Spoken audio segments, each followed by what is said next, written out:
Revolução Francesa? Sim! Nessa revolução diz que todo mundo tinha direitos iguais. E não importava a classe social, não importava se era rico, se era pobre, não importava se era mulher, se era homem, todo mundo tinha direitos iguais. E ainda diz que todo mundo podia votar, tu acredita? Todo mundo, não importava a condição social e nem se era homem, se era mulher.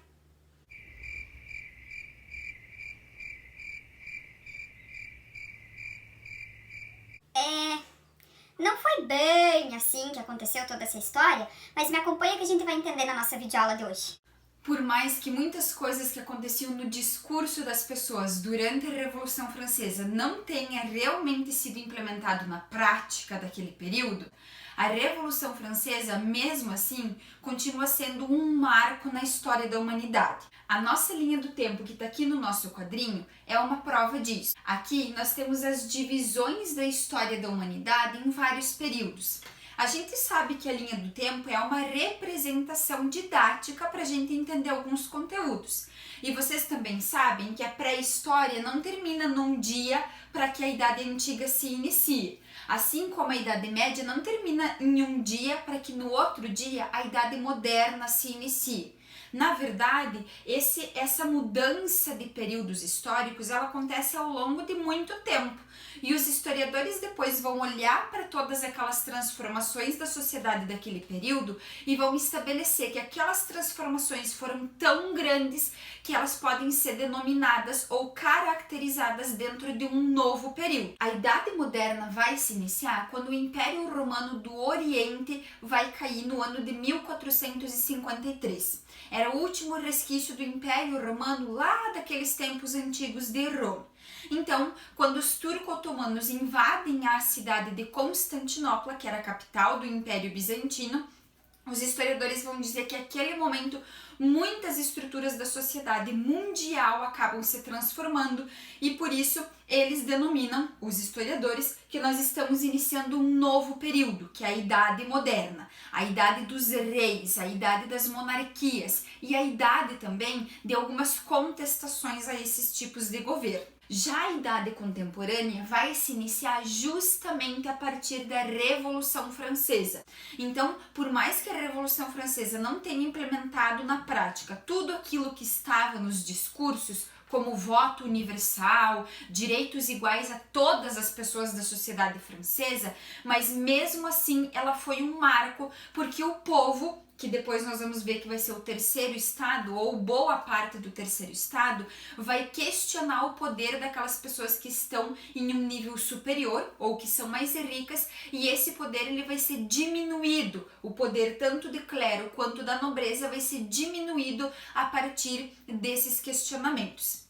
Então, a Revolução Francesa vai ser considerada um marco na história da humanidade, porque basicamente é na Revolução Francesa que nós vemos na prática os ideais do iluminismo. A gente estudou durante várias aulas sobre essas ideias iluministas e a maneira com que esses filósofos pensavam. Então, essas ideias que até então estavam na cabeça dos filósofos e também nos livros que eles escreveram, a partir de agora elas começam a ser implementadas realmente na prática e a Revolução Francesa é um exemplo perfeito disso. Por mais que muitas dessas reivindicações da Revolução não tenham sido implementadas efetivamente na prática. Como, por exemplo, a mulher ela ainda estava em grande parte excluída de muitos direitos da sociedade. E o voto ele não era universal de maneira nenhuma, já que o voto aqui ele é considerado censitário, ou seja, somente pessoas que têm um determinado tipo de renda podem votar. De novo, as pessoas que têm um pouco mais de condições financeiras. O interessante é que muitas dessas regras elas vão ser debatidas e discutidas pelos próprios revoltosos. Então, as ideias iluministas são discutidas e debatidas, mas muitas delas não são realmente efetivadas na prática. Depois que nós entendemos como a Revolução Francesa se torna um marco na história da humanidade, porque ela acaba sendo um referencial para dividir ali períodos da história da humanidade, finalizar a Idade Moderna e iniciar a Idade Contemporânea, nós precisamos entender qual que era a estrutura da sociedade francesa naquele período, como que a França se comportava naquele momento para que muitas dessas pessoas começassem a questionar esses poderes. Vem comigo com um caderno, lápis e caneta na mão para muitas anotações. Primeiramente, nós precisamos entender como que a França ela era dividida socialmente. Quais que eram os grupos sociais da França naquele período? A França era uma sociedade que nós costumamos chamar de estamental, ou seja, dividida em classes muito bem definidas e que praticamente não havia possibilidade de mobilidade social. Ou seja, a sociedade francesa era maravilhosa para quem nascia numa família rica. Porque se você nascesse de uma família rica, você morreria sendo rico mesmo sem precisar trabalhar, mesmo sem precisar se esforçar e também sem precisar pagar nenhum imposto para o governo. Os seus filhos também seriam ricos por toda a vida sem precisar trabalhar, já que eram teus filhos e você era rico. Por outro lado, se você nascesse numa classe mais pobre, você morreria e todos os seus filhos, netos, bisnetos, tataranetos também morreriam pobres, já que não havia condições de mobilidade entre as classes sociais francesas desse período. Esses grupos sociais em que a França era dividida também eram chamados de estados gerais. Então nós temos o primeiro estado, o segundo estado e o terceiro estado. O primeiro estado era o clero e ele tinha mais ou menos 100 mil pessoas fazendo parte desse grupo. O clero não precisava pagar imposto para o governo e ele vivia do dinheiro que a população, os trabalhadores, pagavam de imposto. O clero, como vocês já sabem, eram aqueles membros da Igreja Católica, padres, bispos, monges, padres... papas, bispos, monges, padres, freiras, entre outros cargos da Igreja Católica.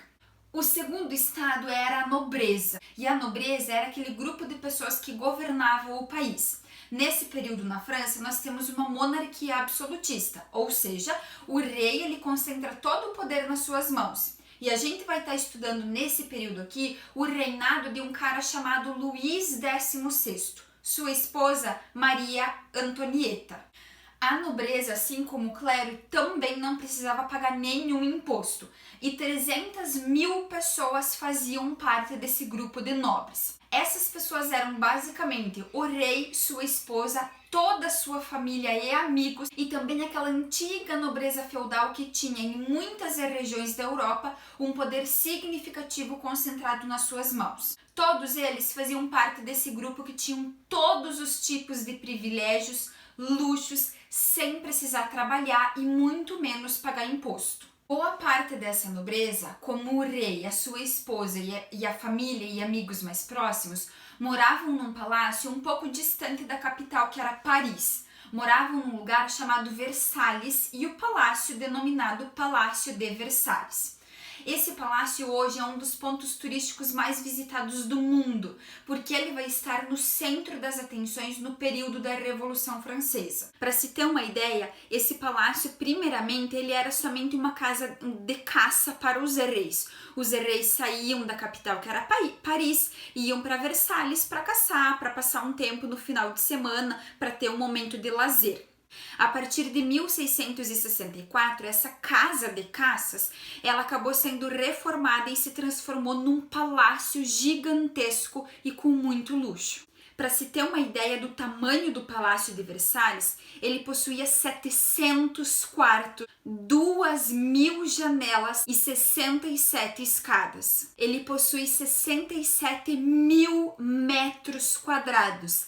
É metro para perder de vista. O Palácio de Versalhes passou a ser a residência do rei a partir do ano de 1682, quando as reformas acabaram e o palácio estava pronto para receber a família real. Além de todos esses números, o palácio também tinha 1.250 lareiras para esquentar e aquecer a família real ao longo do rigoroso inverno francês. Os números são uma polêmica, mas dizem algumas pessoas que os custos do Palácio de Versalhes chegavam a ser 25% de toda a arrecadação que o país tinha naquele período. Ou seja, de cada 100 reais, por exemplo, que o país arrecadava de impostos, de vendas e de comércio, 25 reais ficavam já para manutenção de todo o palácio, já que precisava ter muitas pessoas cuidando do jardim, cuidando das estruturas, fazendo limpeza e reparos necessários. Por ser muito polêmico e ser alvo de muitas críticas do Terceiro Estado, muitos historiadores vão questionar esses números e vão dizer que, na verdade, no calor daquele momento da Revolução, muitos números foram aumentados, justamente para justificar a revolta do povo contra o luxo que a corte vivia. Verídicos ou não, a verdade é que a corte francesa ela vivia no mais puro luxo. A esposa do rei Luís XVI, por exemplo, a Maria Antonieta, famosa Maria Antonieta, ela vai requerer várias pessoas cuidando dela, trabalhando somente para cuidar dos sapatos, das roupas e especialmente do cabelo dela. Essa boa vida da nobreza era muito questionada pelo Terceiro Estado. A população francesa desse momento era mais ou menos 26 milhões e 400 mil pessoas, segundo números históricos. 100 mil faziam parte do primeiro estado, 300 mil faziam parte do segundo estado e 26 milhões de pessoas faziam parte do terceiro estado. O terceiro estado ele era composto por burgueses, trabalhadores rurais, camponeses, trabalhadores urbanos e pessoas pobres. O terceiro estado fazia parte de 97% da população francesa e eram somente eles que pagavam todos os impostos. Aos olhos do mundo, a França era uma das principais potências europeias daquele momento e ela estava vivendo numa tranquilidade. Contudo, dentro da França, várias revoltas, crise econômica, fome e questionamentos de atitudes do clero e da nobreza abalam as estruturas do país. A equação matemática é clara e objetiva. Nós temos aqui alguns dos quesitos que vão levar essa população, especialmente do terceiro estado, a questionar muitas práticas tanto do clero quanto da nobreza.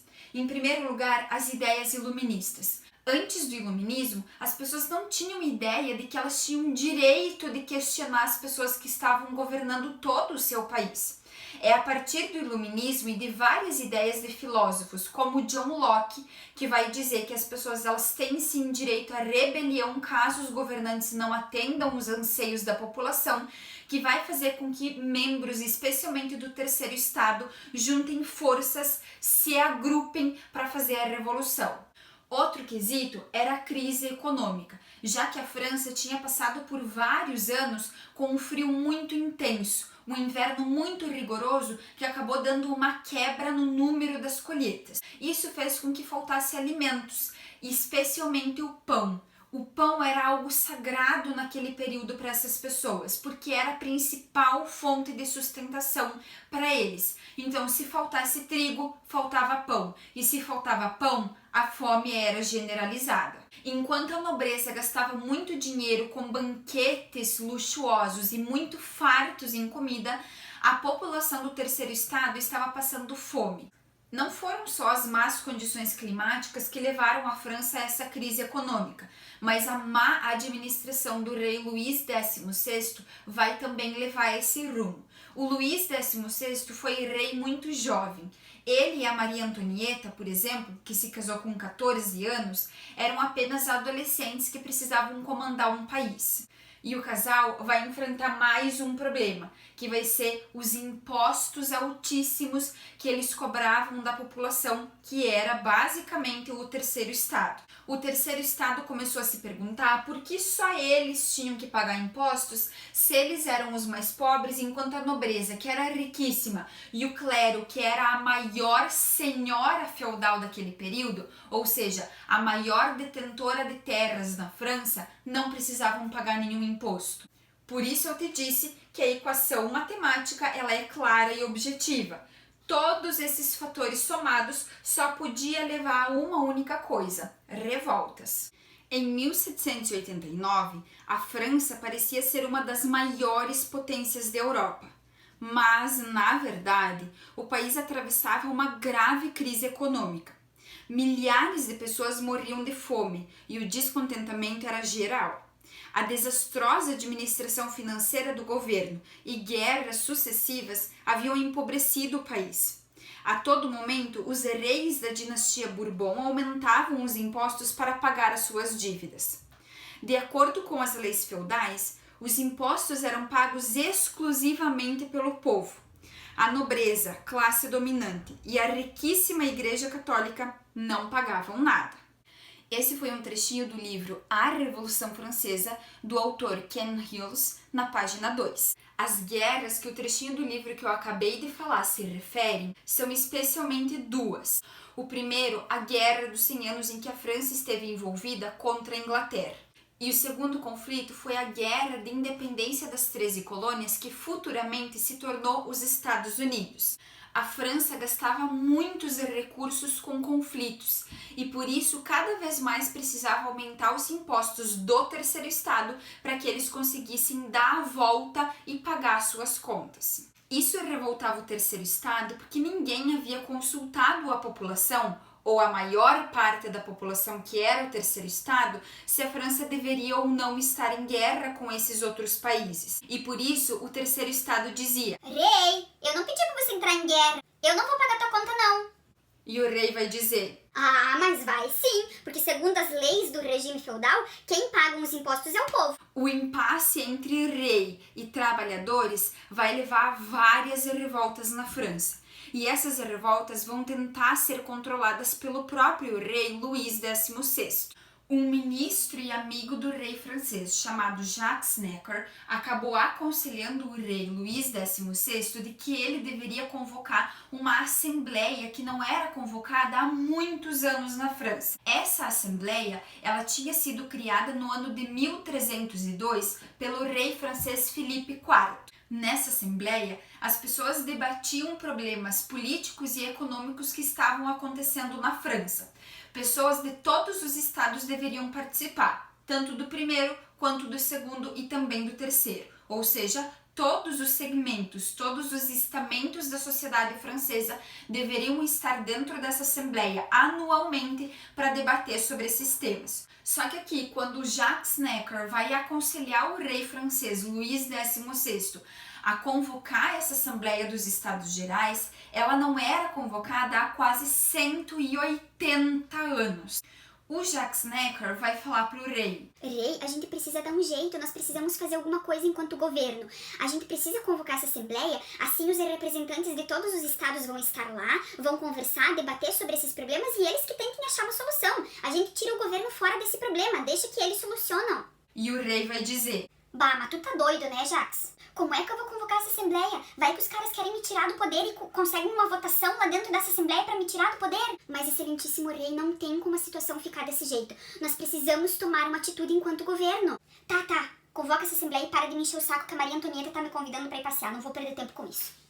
Evidentemente, tanto Jacques quanto o rei Luís XVI não usaram exatamente essas palavras e talvez nunca tenham tido exatamente esse diálogo. Foi só uma ilustração para mostrar meus dotes artísticos aí, com uma pitada de história aí no meio. Dons artísticos que eu nunca tive.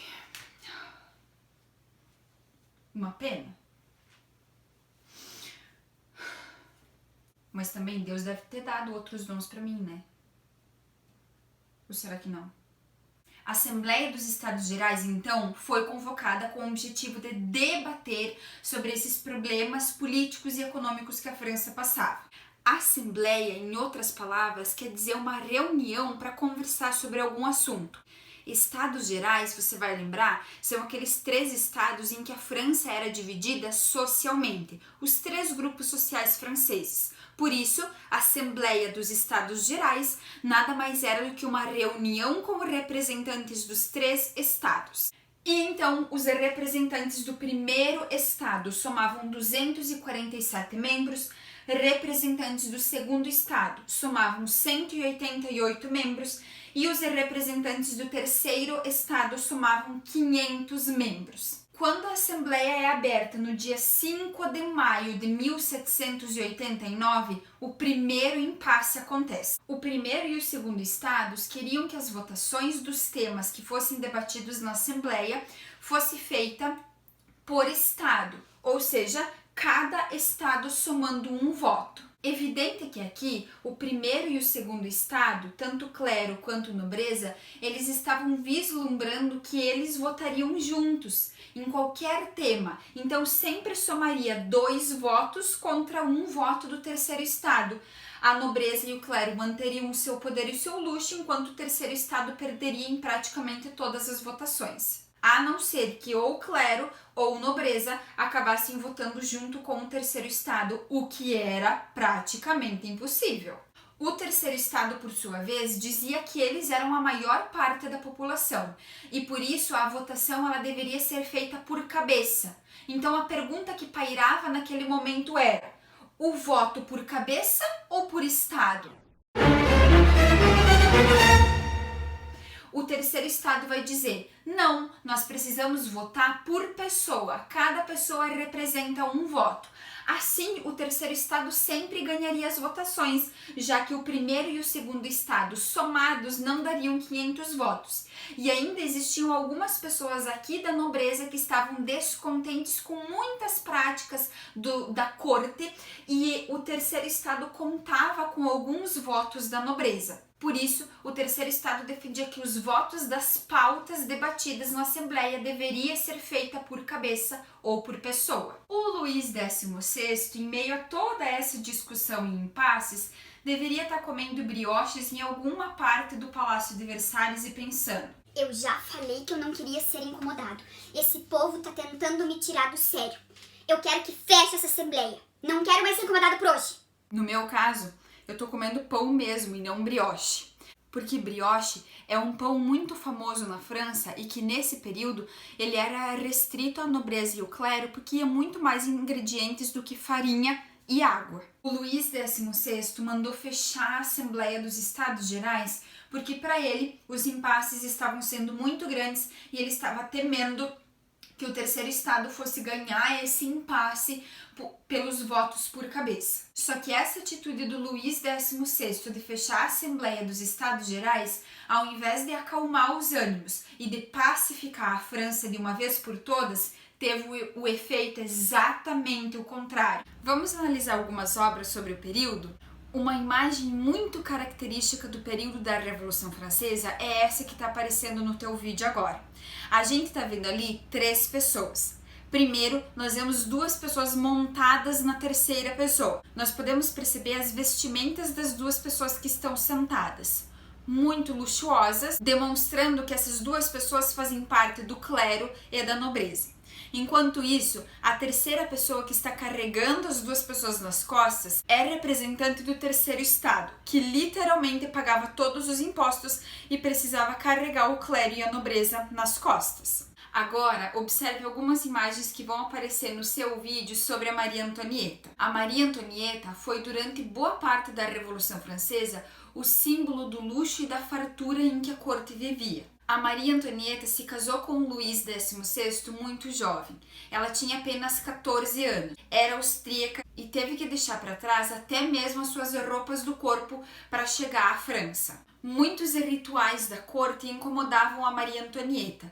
Um exemplo é dar à luz em público. As mulheres que faziam parte da corte naquele período precisavam dar à luz as crianças, aos seus filhos, em frente a muita gente. O primeiro filho que a Maria Antonieta teve, ela fez assim. Já o segundo filho, o terceiro e o quarto, a Maria Antonieta disse que ninguém veria ela fazer o parto. Por isso, ela teve o parto em casa, sem a presença de curiosos. A Maria Antonieta ia contra várias regras de etiqueta das rainhas. Ela gostava muito de teatro e de bailes. Como Luís XVI gostava de dormir cedo, a Maria Antonieta colocava máscaras e participava de vários bailes de máscaras na cidade de Paris. Além disso, ela também fazia peças teatrais, fechava o teatro, fazia as peças e convidava seu marido para assisti-la.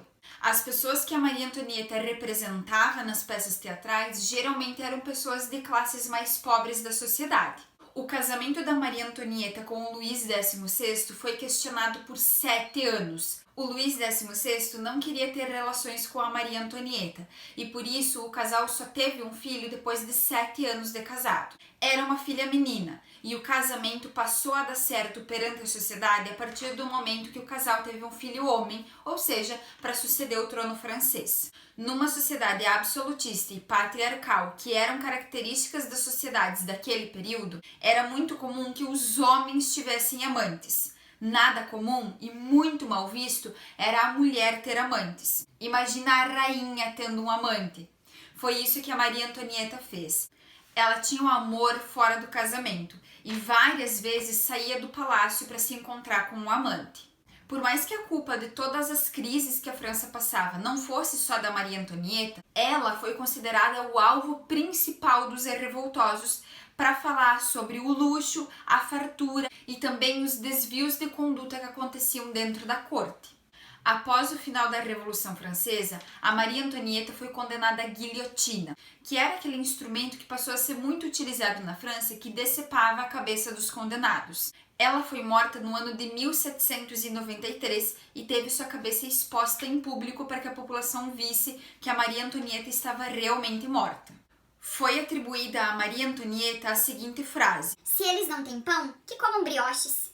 Brioche, como eu já expliquei aqui na nossa videoaula, era uma espécie de pão que se destinava à nobreza e ao clero porque ia muitos ingredientes, inclusive ovos e manteiga. A população do terceiro estado não tinha condição, evidentemente, de comprar ou fazer brioches por conta dos ingredientes que ele levava.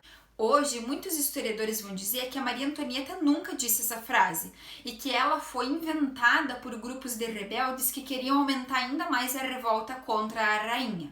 A verdade é que a Maria Antonieta incomodava muito as pessoas por causa do luxo que ela ostentava. Passava horas e horas com cabeleireiros dentro do palácio porque ela gostava de arrumar o seu cabelo assim. Além disso, a Maria Antonieta tinha pessoas exclusivas no palácio para cuidar da sua beleza. Pessoas que escolhiam os seus sapatos, pessoas que escolhiam as suas comidas, pessoas que escolhiam os seus vestidos e ainda mais pessoas que cuidavam do seu cabelo. A França estava falida e Luís XVI compreendeu que a única maneira de pagar a mais recente visita da esposa ao cabeleireiro era aumentando os impostos. Evidente, esse trecho do livro que eu acabei de ler para vocês está sendo irônico, mas na verdade o autor está querendo expor exatamente o sentimento que as pessoas tinham naquele momento sobre a Maria Antonieta. Essa Revolução Francesa foi cheia de conflito, né? Mas aguenta aí, porque nas próximas aulas sobre a Revolução Francesa vai ter muito mais treta.